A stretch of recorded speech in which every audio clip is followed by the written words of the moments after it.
Midnight Echoes at the Hospital 1. Introduction. The lights in Hallowridge General Hospital flickered slightly as Emily began her shift.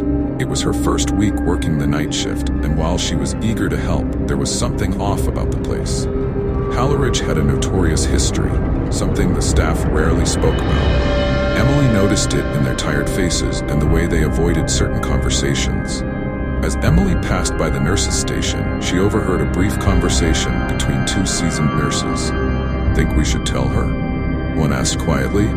"No, she'll figure it out soon enough," the other replied with a glance in Emily's direction. They weren't talking about the flickering lights or the occasional cold drafts that swept through the corridors. There was something else. Emily shook off the uneasy feeling. She had patients to attend to and wasn't going to let rumors or odd behavior get in her way. Her first few nights were quiet. Patients came and went, the usual emergencies that a hospital night shift brings. But on her third night, something unusual happened. Just as the clock struck midnight, the emergency department doors slid open. A man walked in, disheveled, eyes wide with a strange urgency.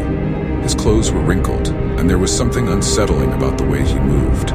The other staff barely glanced at him. Emily, on the other hand, watched him closely as he approached the front desk. "Can I help you?" she asked, standing up. "I need a scan. Now," the man said in a voice that trembled slightly. Before Emily could ask any further questions, one of the senior nurses stepped in. "Matthew, you know the routine," she said flatly, not even looking at him. She waved him toward the imaging room. "We'll get you set up." Emily was confused. The whole interaction felt off.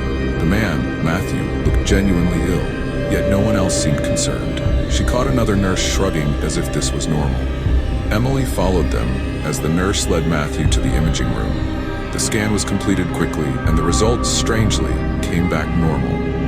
No abnormalities. Still, Matthew's face remained etched with fear and exhaustion. He left without another word.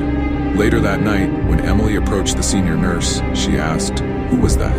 He didn't look well at all. The nurse didn't even look up from her paperwork. "You'll understand soon enough," she said, her voice dismissive. Over the next few nights, the pattern repeated. Every night at exactly midnight, Matthew would walk through the emergency doors, looking frantic and pale. He'd demand a scan, which was always done without question, and the results would always be normal. But Emily couldn't let it go. She asked around, but no one wanted to talk about it. The other nurses and doctors dismissed her questions with vague responses or told her to mind her own business. But the more they brushed her off, the more curious she became. Finally, one night, after Matthew's scan, Emily decided to approach him. As he sat in the waiting room, his hands fidgeting in his lap, Emily sat down beside him. "Hey," she said gently, "can I ask you something?" Matthew glanced at her, his eyes tired and hollow, but he didn't respond. "I've noticed you come here every night, always asking for a scan. Is everything okay? Why do you keep coming back?" At first, he remained silent, his gaze fixed on the floor. Emily was about to give up when he finally spoke, his voice barely a whisper. "They never listen," he said. "I keep telling them, but they don't listen." Emily frowned. "Who doesn't listen? The doctors?" Matthew nodded. "I come here every night, hoping they'll finally listen." Before Emily could press further, another cold draft swept through the hallway, and the lights flickered briefly. Matthew stood up suddenly. "I have to go," he said abruptly, walking toward the exit. Emily watched him leave, feeling more unsettled than ever. There was something Matthew wasn't telling her, something no one was telling her, and she was determined to find out what it was. The next night, Emily found herself waiting for Matthew to arrive. Midnight came, and as expected, the emergency doors slid open and he walked in. This time, Emily didn't wait for him to ask for a scan. She approached him directly. "Matthew," she said softly, standing in his path. "Please, tell me what's going on. I want to help." He looked at her for a long moment, his expression conflicted. Finally, he sighed and sat down in one of the waiting room chairs. Emily sat beside him, her heart racing. She knew this was her chance to get answers. "I died here," Matthew said quietly, his voice shaking. Emily froze. "What?" "I died in this hospital," he repeated, his eyes fixed on the sterile floor. "A few years ago. They made a mistake, a big one." I came in with symptoms, but they were overwhelmed that night. They didn't think I was urgent, so they pushed me aside. By the time they realized what was wrong with me, it was too late. I died waiting for them to treat me. Emily's throat tightened. But you're here. I see you. Matthew nodded slowly. I come back.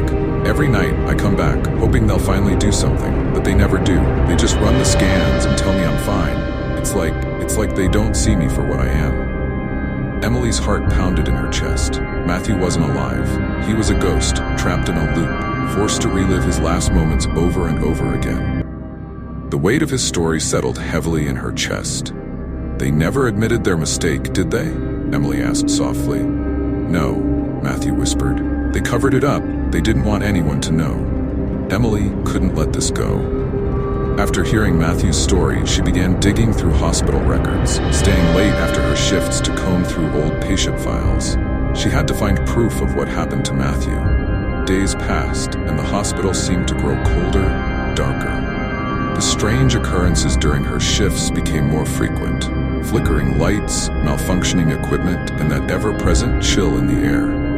The staff continued to ignore it, but Emily was beginning to realize that Hallowridge General held more secrets than anyone cared to admit. Finally, she found what she was looking for. Buried deep in the hospital archives, she discovered records of a patient named Matthew, who had died due to a misdiagnosis years ago. His case had been quietly closed, his death attributed to natural causes. There was no mention of the hospital's mistake. Armed with the truth, Emily confronted the senior staff. I know what happened to Matthew, she said one night, standing in front of the head nurse and a few senior doctors. You all knew. You've known for years. They exchanged uneasy glances, but none of them spoke. You've seen him, haven't you? Emily continued. He comes back every night. How many of you have seen him? One of the doctors, an older man with tired eyes, finally spoke. We don't talk about it, he said quietly. We can't. If the hospital finds out, they'll ruin us. The head nurse finished, her voice cold. Emily's hands shook with anger. You're just gonna let him suffer? Let him keep coming back night after night? There's nothing we can do, the doctor said, shaking his head. He's dead. But his death was your fault, Emily snapped. The hospital's fault. You owe him more than this. Emily knew what she had to do. If the hospital wouldn't admit their mistake, she would force them to. She began gathering evidence, patient records, testimonies from former staff who had worked the night Matthew died. It was risky, but she didn't care. Matthew deserved justice. One night, as Matthew walked into the hospital at midnight, Emily met him at the door. I'm going to make this right, she told him. Matthew's eyes were filled with sorrow. They'll never admit it. He said softly, They will, Emily said firmly. I'll make sure of it. She took the story to the hospital administration, but they reacted with disbelief and anger. They threatened her job, warned her to drop the issue, but Emily wouldn't back down. She went public with Matthew's story, holding a press conference outside the hospital. The media picked up the case, and soon there was no way for the hospital to hide what they had done. Number 7. Resolution. With the media pressure mounting, Hallowridge General was forced to admit their mistake.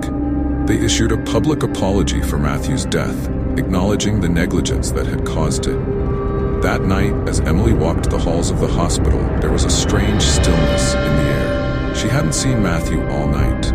As she made her way down one of the dimly lit corridors, she felt a presence behind her. Turning around, she saw him, Matthew, standing at the end of the hall, his face calm for the first time. Thank you, he said softly, his voice barely above a whisper.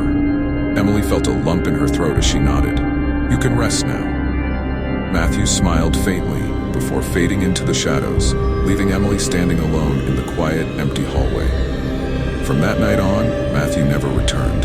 The hospital had acknowledged their mistake, and with that, his spirit was finally at peace. But Emily knew that Hallowridge General would never be the same for her. The walls still held secrets she wasn't sure she wanted to uncover. The end.